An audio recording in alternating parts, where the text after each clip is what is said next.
This is a commentary right here that I've been wanting to do for quite some time, and it's gonna be one of my most interesting commentaries yet because I rarely do commentaries on film as far as a certain aspect of it. Now, if y'all remember on my original channel, if you was around back then, I had started to do film breakdowns and like to see if there was any correlation between films and the subliminals that they would put in them, especially as it pertained to black people. And I had enjoyed doing those. As a matter of fact, that was actually on my way to because I had asked people did they like when I did this, and they said yeah, they wanted me to do more of them. But unfortunately, my original channel had got taken down, and then I couldn't make those kind of videos anymore. Not because of copyright issues, but because of something else. But I wanted to make this video today because it's something that and I'm sure that you, as a viewer, has known that has come out of lamestream media when it comes to animation and the creation of black characters. Now, we always say that we would like to see original black characters on screen, whether they are real life characters or in animation. We don't like a lot of times we don't like it when you have an established character who may actually be white and then they change the person and they race bend them or they gender bend them and turn them into a black character, or if they're a male character and make them a woman and or something like that. So it seems that whenever they decide to create a black character, they do something with that character that represents some type of a stereotype and then try to say, here's your diversity. Well, it's something that I've noticed that comes from animation that they do a lot. And for me, when I started to notice it, it was back when the movie The Princess and the Frog came out. Now, The Princess and the Frog was meant to be a big deal. The reason being is because it was Disney's very first black princess. I guess you could say black American princess, which took them long enough considering how long Disney's been around. And her name was Tiana, and it took place back in maybe way back in the day, but it was in New Orleans, in New Orleans, Louisiana. So it actually fit the narrative. And a lot of people were very excited about it, especially a lot of little black girls, because they had someone they could see on screen. Because for the longest, the only ethnic type of princess you had was Princess Jasmine from Aladdin, and that came out in 1992. All the other ones were white.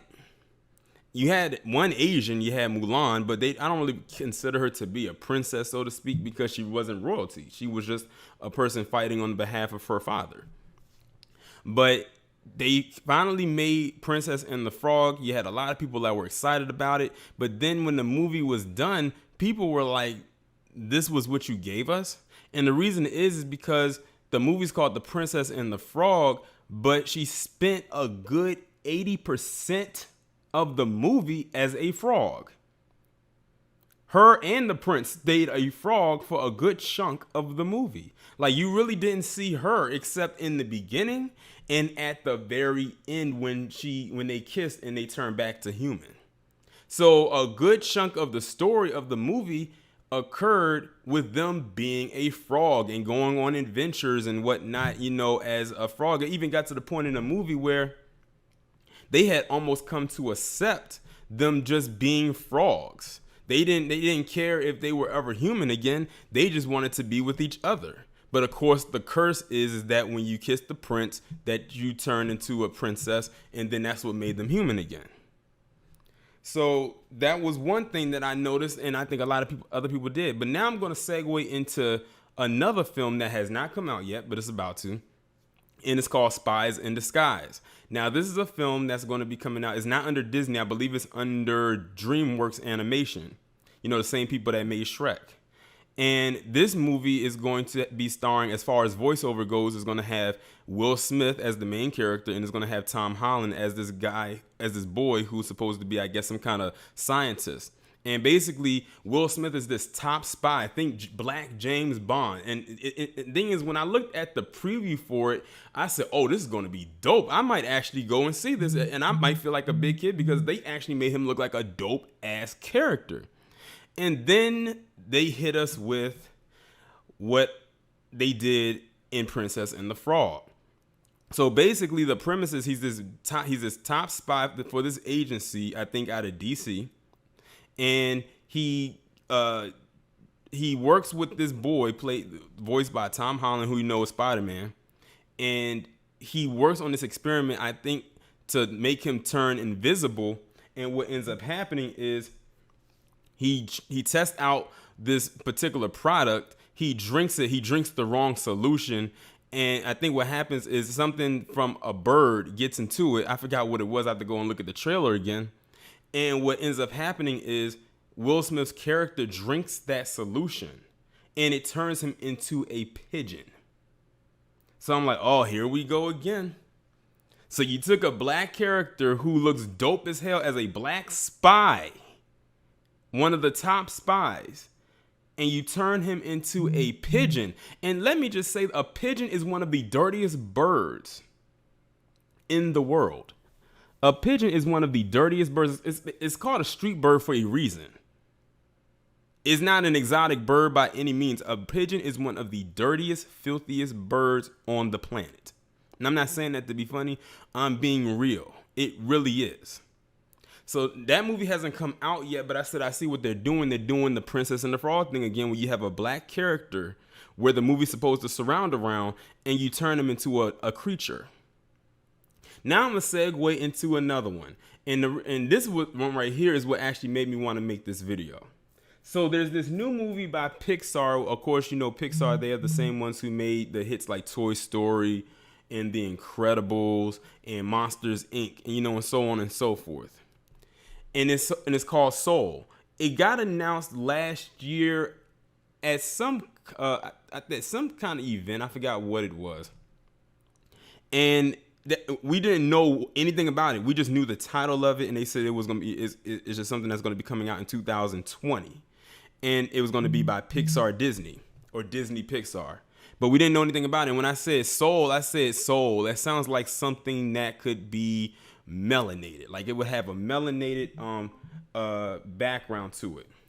And then they had the Deep 23 conference this year, because they have it every 2 years. And then that's when they had unveiled a premise of the movie as far as the synopsis goes. And then they had released the cast. And I think Jamie Foxx, if I'm not mistaken, is the voice for the main character. I don't know the main character's name, but I think Jamie Foxx is the main character. And the trailer just got released today. Now, by the time y'all see this video, it'll be a couple days later. The trailer just got released with a teaser for it. Just got released today. And basically, I liked how it started. Like it takes place in New York, and you have this black character who dreams of being this world-renowned jazz musician playing the piano. And I like the music that they used. I said, oh, this sounds very interesting. And then you see him walking across the street on the phone, talking to somebody, I think a relative, and he's saying how he got this gig. And, you know, apparently he, you know, got this gig.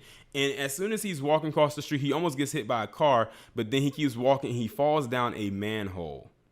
And then it comes again. The Princess and the Frog, spies in disguise thing happens. But this time he doesn't turn into a creature, not a frog, not a bird. He turns into a ghost. He turns into a ghost, a non-living entity that's just roaming around the earth. That's not in a physical human form. That meets another ghost that's voiced by Tina Fey. And that's pretty much the entire teaser right there. So now you've gone from turning black characters in from a frog to a bird, a dirty bird, to a ghost. And I can't help but think that when they turned him into a ghost, and then the color of what they made him look like, he looks like a neon sign. Like, you know how if you was in New York and you see all those lights and everything, he looks like a neon sign. That's like, he's bright, and he has like different colors on him. Like he's like white in the middle and kind of like has a blue glow around. Like if you see the trailer, you'll know what I'm talking about. So it's almost like that thing. You know how white people love to say they don't see color? Especially when it comes to us, I can't help but think that that's kind of how they play up the image or the look of this character right here when it comes to this film.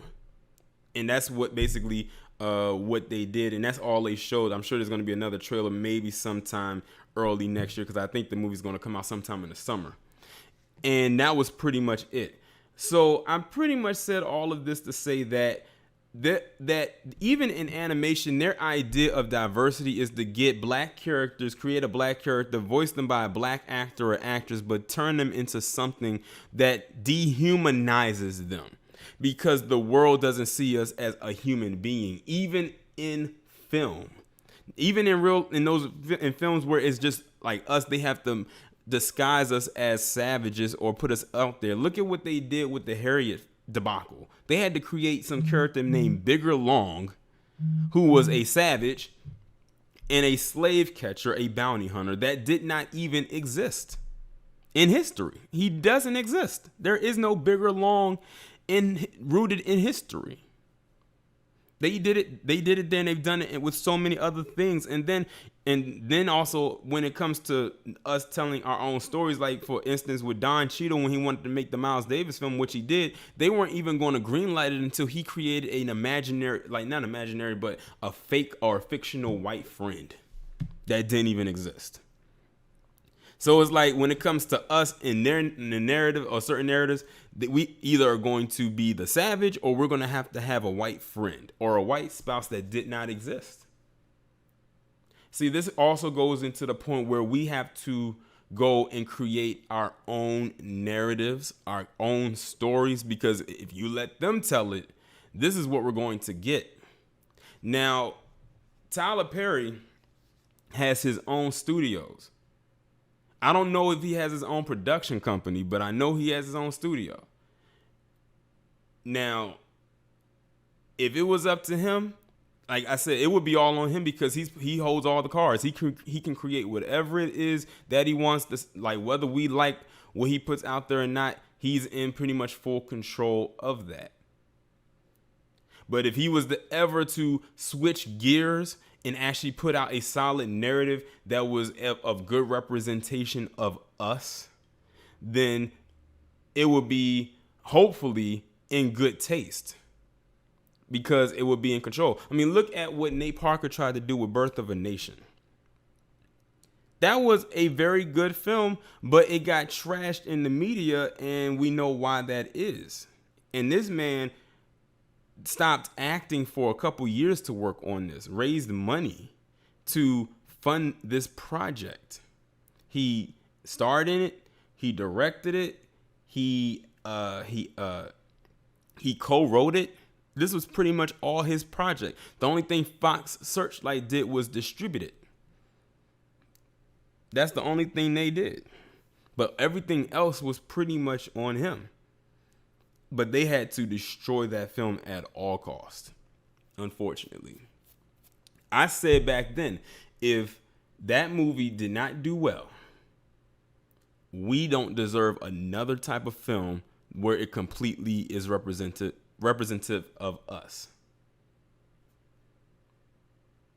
And what happened? That thing actually beat it to the punch. That thing didn't even get a chance to get destroyed just by people not wanting to go see it. It got destroyed before it even got released, because they had to destroy the creator first.